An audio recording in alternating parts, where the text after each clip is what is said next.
नमस्कार दोस्तों, मेरा नाम जय कुमार तिवारी है। मेरे YouTube चैनल में आपका स्वागत है।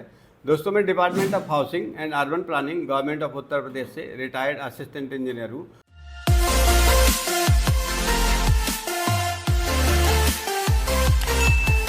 दोस्तों, आज मैं बात करूंगा जो Uttar Pradesh urban planning and development act 1973 के अंतर्गत नक्शे पास किए जाते हैं। इन नक्शों में सरकार ने भयंकर गड़बड़ कर रखा है। आप समझिए कि जमीन आपकी, पैसा आपका, फिर नक्शा सरकार का क्यों होना चाहिए सरकार का नक्शा? अगर नक्शा है भी तो कुछ सर्टेन लिमिटेशंस के साथ होना चाहिए। ऐसा नहीं कि ऐसे नक्शे पास करने के नियम बना के रखे हुए हैं जिनके अंतर्गत अगर नक्शा पास किया जाता तो उस तरह का आप निर्माण कर ही नहीं सकते। निर्माण करने के लिए कोई और नक्शा बनेगा, पास करने के लिए कोई और नक्शा बनेगा। देखिए, अगर आप नक्शा पास कराने जाते हैं विकास प्राधिकरणों के पास, चाहे वो दिल्ली विकास प्राधिकरण हो, चाहे उत्तर प्रदेश का कोई विकास प्राधिकरण हो, चाहे महाराष्ट्र का कोई विकास प्राधिकरण हो, चाहे लखनऊ विकास प्राधिकरण हो, चाहे यूपी हाउसिंग बोर्ड हो, तो वो कहते हैं कि भाई आगे इतना छोड़ो, पीछे इतना छोड़ो, साइड में इतना छोड़ो, इतने % ग्राउंड कवरेज लो, इतना FAR लो, इतने नियम बना रखे हैं। भाई, अगर कोई आदमी अपना महायोजना क्षेत्र के बाहर कोई मकान ग्रामीण क्षेत्र में बनाना चाहता है या खेती की ज़मीन ले रहा है, पैसा उसने लगाया, तो उस अपनी खेती की ज़मीन में वो कब मटर बोएगा, कब गेहूं बोएगा या नहीं बोएगा, या कौन सी फसल बोएगा, इसके लिए सरकार तो कोई बंधन नहीं रखती है।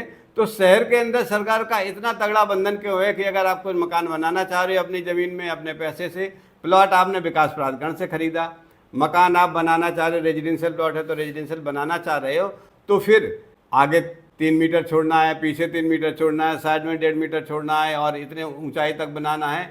इतनी बातों का बंधन क्यों कर रखा है? आप देखिए, अगर सेटबैक नहीं छोड़ेगा आदमी तो कैसे रहेगा? और नियम ऐसे बना रखे हैं कि अगर जो सरकार के सेटबैक के नियम हैं उतने नियमों का पालन अगर करके नक्शा कोई बनाता है तो वास्तव में वो आदमी उस तरह की बिल्डिंग का निर्माण नहीं करता है, इसलिए कि उस तरह के निर्माण करके उसकी जो प्लॉट की कीमत है उसके रेशियो में 30 से 35%, 40% तक आप कह देते हो खाली छोड़ दो। तो भाई, कौन आदमी खाली छोड़ने के लिए तैयार है? इतनी महंगी ज़मीनें बिक रही हैं। तो आप नियमों को, हम ये नहीं कह रहे कि नक्शा पास करने के कोई नियम नहीं होने चाहिए, बिल्कुल होने चाहिए, तभी शहर का सुनियोजित विकास होगा। लेकिन नियम कम से कम ऐसे तो होने चाहिए कि जो नक्शा पास कराया जाए नियमों के अंतर्गत, उन नियमों के अंतर्गत आदमी निर्माण कर तो पाए। नियम आपने ऐसे बना रखे कि नक्शा पास कराने के लिए कोई और नक्शा जमा कराना पड़ता है और बनाने के लिए वास्तव में जैसी बिल्डिंग बनती है उसके लिए कोई और नक्शा बनाना पड़ता है। हर आदमी का यही हाल है।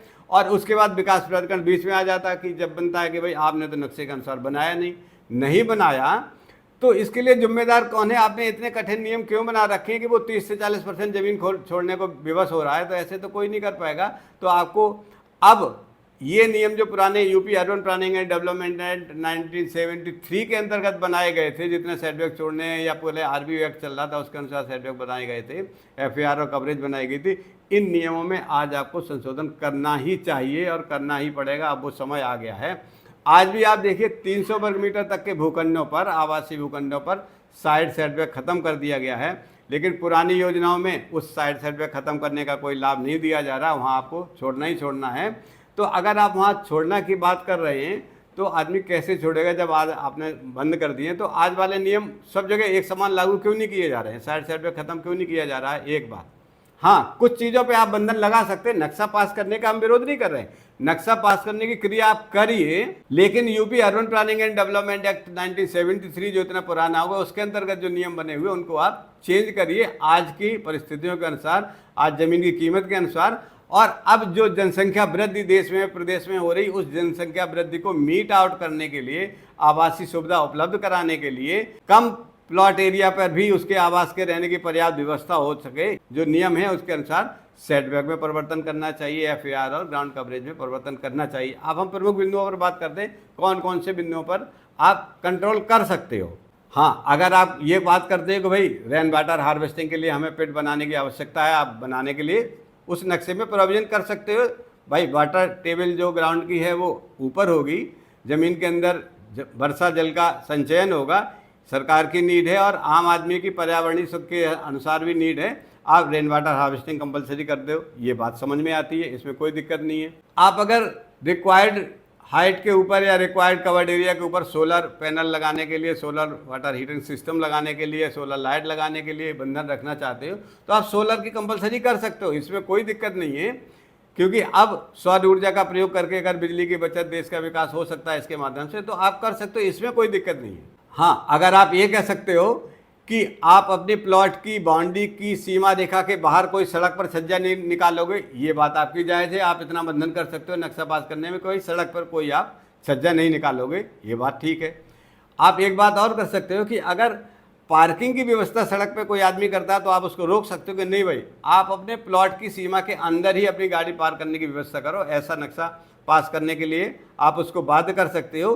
लेकिन इतना पार्किंग के लिए छोड़ना है, इतना वेंटिलेशन के लिए छोड़ना है, इतना सेटबैक छोड़ना है, इतना ग्राउंड कवरेज छोड़ना है, इतना एफआर मिलेगा, इससे ज़्यादा नहीं मिलेगा।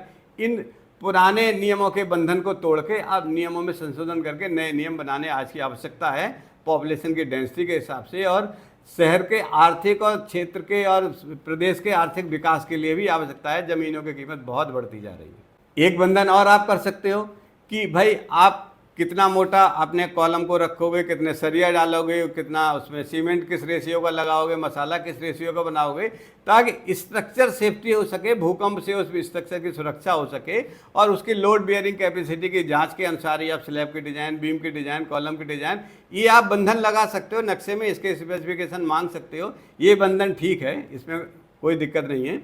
आप ये भी बंधन लगा सकते हो कि भाई आप अपने प्लॉट की सीमा रेखा के बाहर कोई भी सड़क पर रैंप नहीं बनाओगे, यहाँ तक भी ठीक है, आप इतना बंधन कर सकते हो। लेकिन अब ये बंधन आपको हटाना ही चाहिए कि प्लॉट में केवल 60% कवर्ड एरिया मिलेगा, बाकी आपको ओपन छोड़ना पड़ेगा, वेंटिलेशन इतना छोड़ना पड़ेगा। भाई जो आदमी मकान बनाने जा रहा है वो अपने वेंटिलेशन की व्यवस्था खुद करेगा, वो सक्षम है। आज हर आदमी वास्तु के हिसाब से बनाता है, इसमें वेंटिलेशन की दिशाओं की सारी जानकारी पहले कर लेता है, चाहे छोटा प्लॉट हो चाहे बड़ा प्लॉट हो। वेंटिलेशन की व्यवस्था करने की उसकी अपनी इच्छा है, अपनी ज़रूरत है, वो करेगा ही। आप उसको 40% ओपन रखने के लिए सेटबैक आगे इतना, साइड में इतना, पीछे इतना छोड़ने के बंधन से मुक्त कर दो। आज की ये नीड है, इसके बिना काम अब नहीं चल रहा है। फिर आपने बंधन लगा रखे हैं कि ड्राइंग रूम का साइज इतना होना चाहिए, किचन का साइज इतना होना चाहिए, बीच का वेंटिलेशन शाफ्ट इतना होना चाहिए, बीच में ओपन इतना होना चाहिए। इतने बंधनों की अब ज़रूरत नहीं है, नक्शे के नियमों में परिवर्तन करने की ज़रूरत है। मैं इस वीडियो के माध्यम से अपने सभी दर्शकों से अनुरोध करता हूं कि सरकार को ये वीडियो के माध्यम से ये सूचना भेजें, सारे लोग इकट्ठे होकर ऐसी सूचना भेजें ताकि सरकार इन नियमों में परिवर्तन करे। और अगर कोई जनप्रतिनिधि के माध्यम से भेजना चाहता है या कोई PIL लगाना चाहता तो मैं उसका सहयोग करूँगा। और इन नियमों में परिवर्तन कराने के लिए आपका हक है और आपको कराना ही चाहिए। और कौन कौन से नियम है परिवर्तन के लिए मैं आपको बता देना चाहूँगा। आज की जो भवन विधि है उसमें 2000 वर्ग मीटर तक के भूखंड क्षेत्रफल पर आपको एकल आवासीय मिलता, मतलब एक ही किचन मिलेगी 2000 वर्ग मीटर तक के प्लॉटेड डेवलपमेंट के अंतर्गत। अगर आपका आवासीय मकान है, आवासीय प्लॉट है, तो भाई ये कौन सा नियम है कि 2000 वर्ग मीटर तक क्या एक ही परिवार रहेगा। अब 100 वर्ग मीटर के, 200 वर्ग मीटर के आप प्लॉटेड डेवलपमेंट में प्लॉट बेच रहे हो, लेकिन अगर 2000 वर्ग मीटर तक का है, एक से ज़्यादा यूनिट बनाना चाहता तो आप नहीं बनाने दोगे। आप अगर अपने छोटे प्लॉट में कोई आदमी स्टिल्ट फ्लोर बनाना चाहता तो आप नहीं बनाने दोगे। आप कहोगे कि डिटैच भवन चाहिए। डिटैच का मतलब हुआ कि 500 वर्ग मीटर या उससे बड़े भूखंड पर ही आप स्टिल्ट पार्किंग बनाने दोगे। भाई स्टिल्ट पार्किंग बनाना तो आपके लिए और शहर के लिए, जन सामान्य के लिए, अपने लिए उपयोगी है। अगर वो अपने छोटे प्लॉट में भी स्टिल्ट बनाता है तो अपनी पार्किंग उस स्टिल्ट के अंदर कर लेगा, सड़क पर गाड़ी नहीं रहेगी, ये तो अच्छी बात है। आपने डिटैच भवन के अंदर ही स्टिल्ट पार्किंग देंगे, ऐसा बंधन क्यों कर रखा है। डिटैच भवन का मतलब 500 वर्ग मीटर तक का भूखंड जिसके चारों तरफ सेटबैक होंगे, ऐसे भवन को डिटैच भवन कहते हैं। और चारों तरफ सेटबैक के लिए 500 वर्ग मीटर तक का भूखंड चाहिए आज की भवन विधि में। तो इन बंधनों को भी आपको तोड़ना पड़ेगा। स्टिल्ट की अनुमति सब जगह देने की आवश्यकता है। और स्टिल्ट बनाना तो एक अच्छी बात है ताकि पार्किंग आदमी सड़क पर ना करे और ऊपर अपने रहने की व्यवस्था करने से क्या दिक्कत। नियमों में परिवर्तन क्यों नहीं होना चाहिए। और नक्शे को पास करने के नियम और पास करने के अंदर जो रिक्वायरमेंट हैं, जो आपने वांछित चीज़ें रखी हैं, वो इतनी आसान कर दो। जैसे कि आप कर दो कि भाई आप गाड़ी की पार्किंग अपने अंदर कर लो, कोई छज्जा वज्जा बाहर नहीं निकालोगे, आप सोलर लगा लो, रेन वाटर हार्वेस्टिंग लगा लो, स्ट्रक्चर सेफ्टी का प्रमाण पत्र ले लो। उसके बाद आप उसके अंदर कुछ भी बनाओ, कितने भी % कवर करो, वेंटिलेशन का आदमी खुद ही ध्यान रखेगा। और आप अगर हाइट का बंधन करना चाहते हो तो आप कर सकते हो। आप कह सकते हो कि 9 मीटर तक चौड़ी सड़क है तो आप इसमें 2 मंजिल या 2.5 मंजिल बना सकते हो। 12 मीटर है तो सड़क की चौड़ाई के रेशियो में आप कोई ऐसा फार्मूला फिट कर सकते हो कि सड़क की चौड़ाई के हिसाब से आप उसकी हाइट निर्धारित कर सकते हो। हाँ, लैंड यूज निर्धारित करने का आप कर सकते हो कि भाई कॉमर्शियल है तो सारे कॉमर्शियल लेंगे, मकान के अंदर दुकान नहीं बनेगी। ये बातें तो कुछ सीमा तक ठीक भी है क्योंकि वहाँ पार्किंग की समस्या आ सकती है, लेकिन रेजिडेंशियल के अंतर्गत भी बहुत सारे नियमों या सेटबैक या एफआईआर और कवरेज लगाने की बिल्कुल भी आवश्यकता नहीं है। आप इस तरह आपको संशोधन करना ही चाहिए। तो मेरा आप सभी से अनुरोध है कि इस वीडियो को कम से कम 10-10 लोगों के पास भेजिए ताकि ज़्यादा से ज़्यादा लोग उसको देखें और सरकार के पास तक इस बात को पहुँचाएँ कि सरकार अब UP urban planning and development act 1973 के अंतर्गत जो गठित बिल्डिंग बायलॉज है उसमें संशोधन करे और आम आदमी को राहत दे ताकि वो मकान अपनी मर्जी से बना पाए। हाँ, जो सरकारी बंधन है जो अभी बात करी वो बंधन उस सीमा तक रहें, लेकिन नक्शे में बहुत ज़्यादा टिपिकल करने की ज़रूरत नहीं है। आज ऐसा नहीं है। और इसके बाद भी एक बात और है जो ध्यान रखने योग्य है कि जितने % आप पास करते हो उसके बाद कहते हो कि साहब और थोड़ा 10% ज़्यादा बना लोगे या फिर तो हम कंपाउंड कर देंगे। भाई ये क्या बात हुई? अगर आप जिसको कंपाउंड कर सकते हो तो उसको पास करते समय क्यों नहीं पास कर सकते हो 10% एक्स्ट्रा?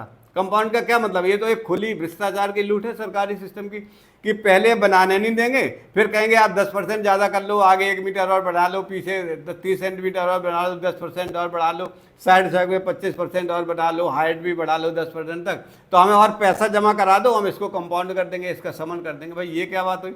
अगर आप 10% एफआईआर तक ज़्यादा कंपाउंड करने की स्थिति में हो तो पास करने की स्थिति में क्यों नहीं अतिरिक्त पैसा लगा के उस उपयोगकर्ता को, उस भूस्वामी को दोबारा प्राधिकरण बुला के चक्कर लगवा के उसका चालान करके उसको डर दिखा के कंपाउंड करने की प्रक्रिया क्यों बना रखी है? भाई आप कंपाउंड कर सकते हो तो नक्शा पास करते समय वो एफआईआर कवरेज क्यों नहीं दे सकते हो पहले जिस सीमा तक आप कंपाउंड कर रहे हो? इन सब बातों का भी ध्यान रखना चाहिए और नियमों में परिवर्तन करने की बेहद आवश्यकता है। मेरा इस वीडियो के माध्यम से ही आपसे निवेदन है कि इस वीडियो को ज़्यादा से ज़्यादा शेयर करें और सरकार तक इस बात को पहुंचाएं। दोस्तों, इस सूचना के साथ ये वीडियो यही समाप्त होता है। अगले वीडियो में किसी महत्वपूर्ण बिंदु पर फिर आपसे चर्चा करेंगे। नमस्कार।